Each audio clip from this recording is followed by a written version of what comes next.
Hello again, YouTube and the Heroclix community. This is Steve. I'm going to be doing a solo version of our Clix itself.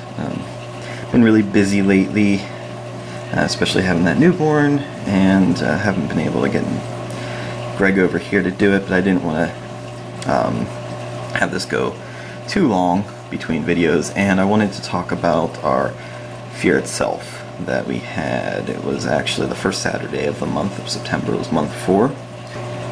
We played a 500 point sealed. The rules for the sealed were you bought one Fear itself booster and you bought a you bought 5 single boosters, single packs, because our venues were trying to get rid of some of the older stuff with single figures, and there's so many out there right now that they really wanted to unload some of those, which is fine.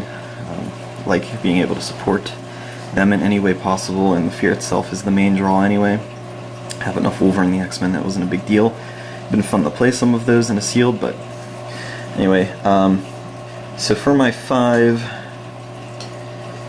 and actually all the 5 singles had to be from 5 different sets. You couldn't double up on those. So what I did was I went with, let me find them over here. I went with a Kick-Ass and pulled Hit Girl. I went with a Iron Maiden and got Phantom of the Opera. A Bioshock and got the Vox Handyman. Pretty awesome looking guy. I played the game too, so it's cool, but if I didn't have to buy it for that, I probably wouldn't have bought any Bioshock. I grabbed a Superman and pulled a Clark Kent. And I grabbed a Streets of Gotham, and in that was a GCPD officer. So I had those to start as far as that's concerned. Let's put those off to the side. Then I opened up my my Fear itself. I got Tyr, Mighty Red She-Hulk Rare, Iron Fist, the common, Monkey King, and an Asgardian Troll. He's up there in the middle. So prior to this, I had yet to pull a super rare in Fear itself. So my mentality, this is the first time they actually were allowing us to mulligan a Fear itself booster, because we typically have more than 10 people, so they don't like to mulligan them because not everybody could. So I guess we had enough backed up from previous months that weren't sold, and they allowed it this time. So because of that, my plan was if I didn't pull super rare, I was gonna mulligan right away, which with this I didn't really see anything that great anyway, so I immediately went for the mulligan. So those are all gone. Then in my second Fear itself, I pulled an interesting pack. I got Valkyrie, I got the Mighty Miss Marvel, pulled Mighty Black Widow, Mighty Red She-Hulk again, and regular common Red She-Hulk. So I pulled an all-female pack, and I could have done another mulligan, but I saw these girls, and I figured that I could make a pretty good team with the points that we had. I should also say the Book of Skull we were allowed to use that with every hammer. That was released up to month 4, so we couldn't use month 4s obviously, but we could use everything prior. So I decided to stick with this pack, even though I still did not pull super rare. So I was at about 11 at that point, 11 or 12, I don't know, somewhere between 10 and 12 Fear itself packs opened in sealed events without pulling a super rare. But it's hard to pass up the Red She-Hulks, and I had never played the Mighty before. So so I was thinking about putting what kind of team I could put together with them. My 5 singles I didn't really care other than filler, so what I ended up doing was to see if I could get anything better. I got rid of this Clark Kent and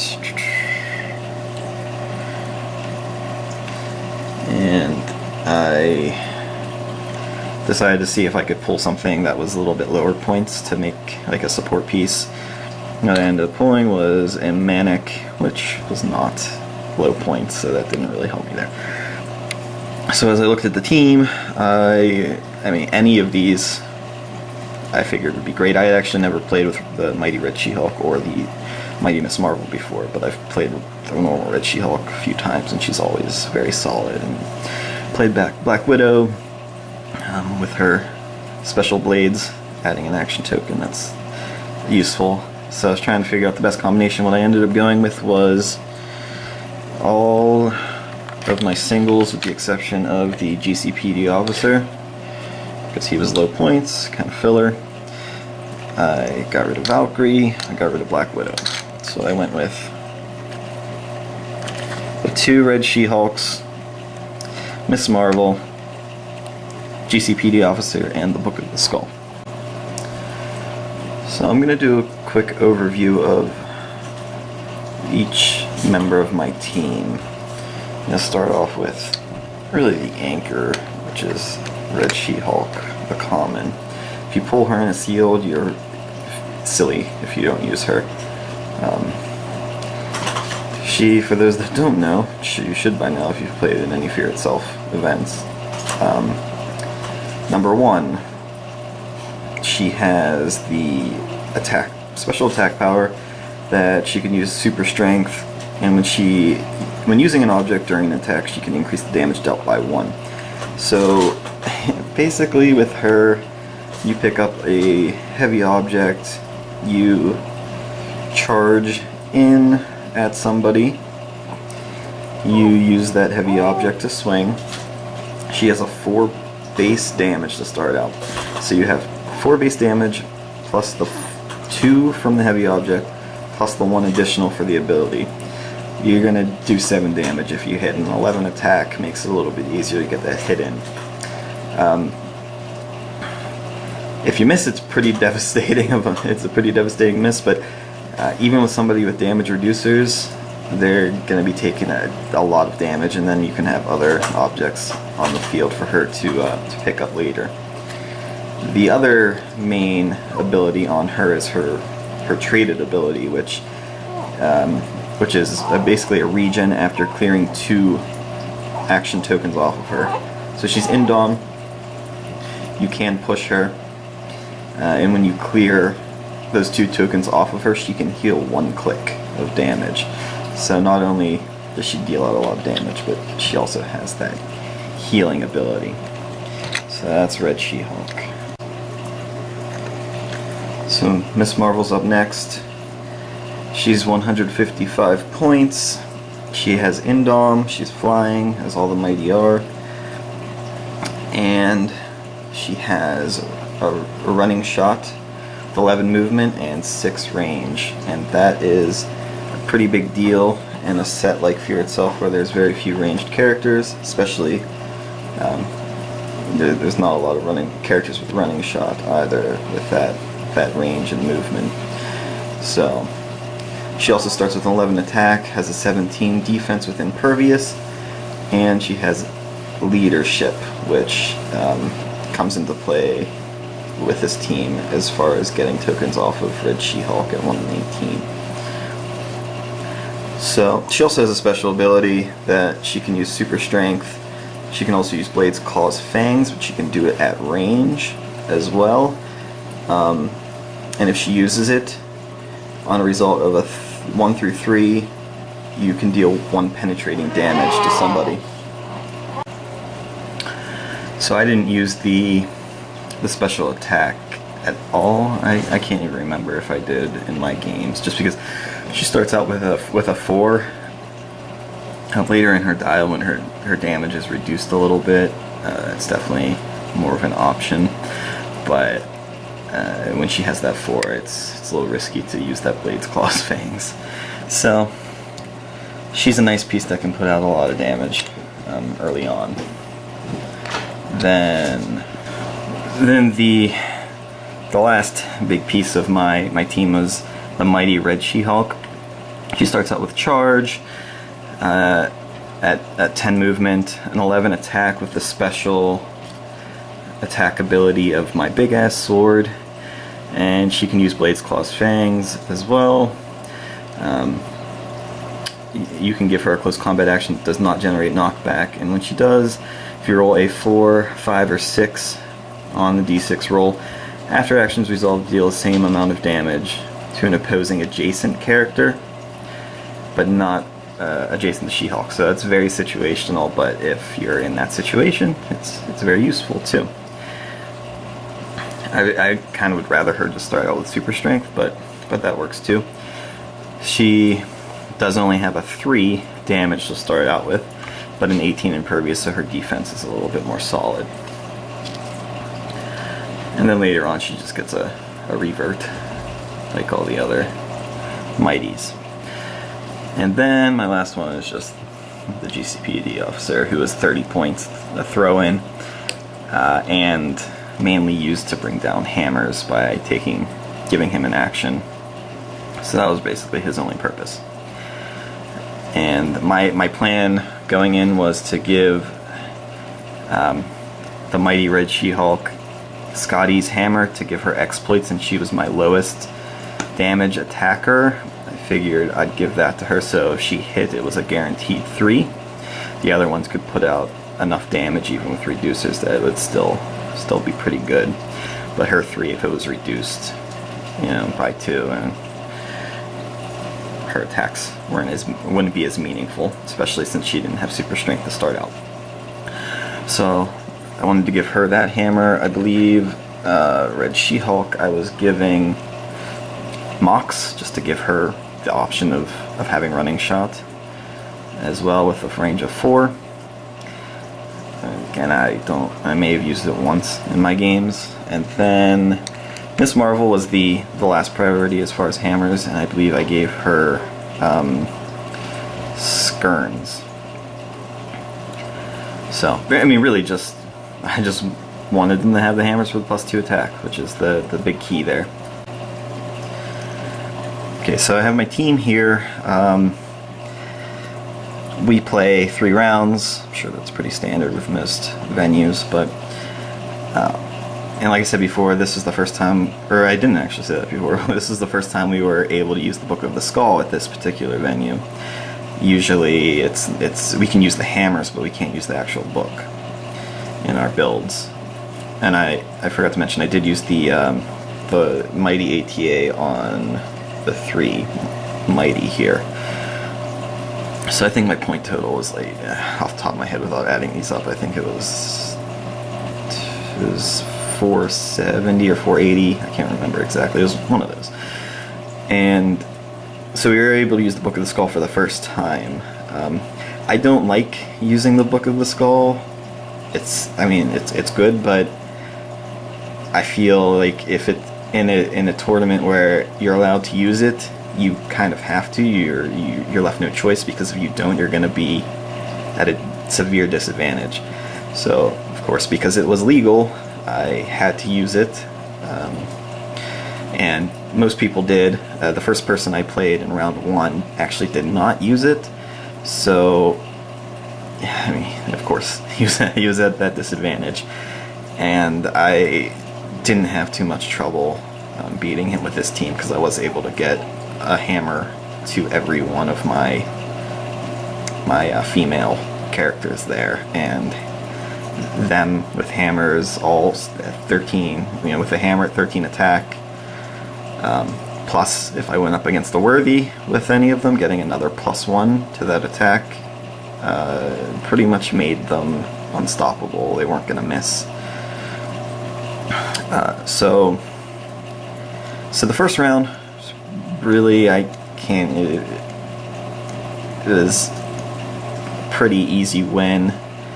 The second round I went up against somebody who had a hammer. He was using, I'm trying to think back, that's why I didn't want to do this so far after, but I know he had Mach. I believe he had Superman from the Superman set, the Gravity Feed, at half points, and somebody else in there too. I'm thinking Tannerus and Titanium. Tanya, I think. I don't know. Okay, so going back to my second match, that was definitely more difficult than my first match. Mock with his exploit is always a little bit scary. If he can get in close, it can be pretty brutal.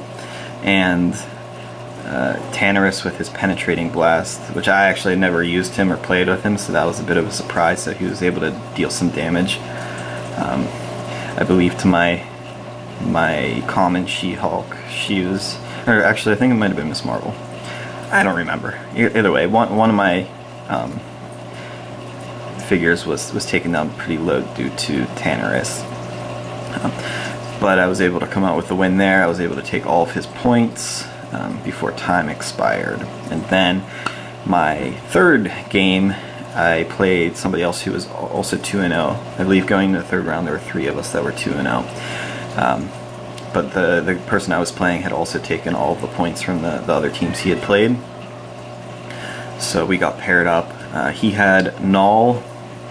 He was playing him at 300 points, and he had Superman that he was playing at the 100 point total, and he had a piece from Iron Maiden, which I can't remember what it was, but it was basically another throw-in. And there might have been one other piece in there, but I can't remember. He was not using the Book of the Skull.